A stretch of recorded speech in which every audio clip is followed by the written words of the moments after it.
suasana malam di Jalan Cendrawasih, Makassar semakin terasa meriah dengan dipasangkannya ornamen pohon Natal yang unik dan ramah lingkungan di depan Gereja Jemaat PIP Bukit Zaitun.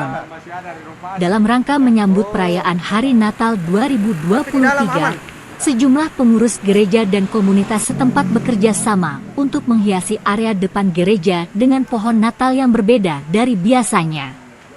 Sabtu, 16 Desember 2023. Pohon Natal yang dipasang ini terbuat dari bahan dasar botol plastik bekas yang dikumpulkan oleh jemaat gereja. Ornamen yang tercipta dari kreativitas ini menjadi wujud dari semangat kebersamaan dan kepedulian akan lingkungan. Pak, pohon apa namanya ini? Kenapa bukan yang Kenapa pakai ini? Ya, kita pakai dari botol botol bekas. Botol bekas. Berapa botol ini? Kira-kira? Ini sekitar berapa ya, Pak Mas? Ada seratusan. Lebih Ratusan. Tapi memang sengaja pilih merek yang ini, Pak?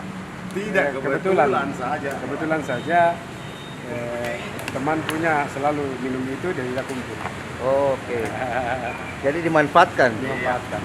Tapi kalau untuk tahun ini memang baru ini atau? Ya, ini yang kedua kali tapi beda Yang tahun lalu botol juga tapi full botol kami pakai. Ini kebetulan ada triplex di bawahnya untuk alasnya. Yang tahun kemarin itu full botol semua. Tapi tetap dihiasi lagi pakai. Tetap kami hiasi. Berarti nanti botolnya tertutup?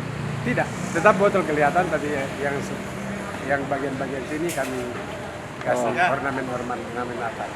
Oke, dengan Bapak siapa, Pak? Dan Pak Hendrik. Pak siapa? Hendrik. Pak Hendrik sebagai pengamanan lingkungan di sini. Oke. Siap, Pak Hendrik.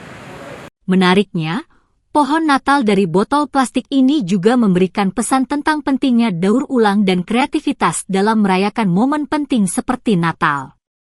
Selain itu, pohon Natal ini menjadi simbol kebersamaan dalam mempersiapkan dan merayakan perayaan Natal yang penuh makna.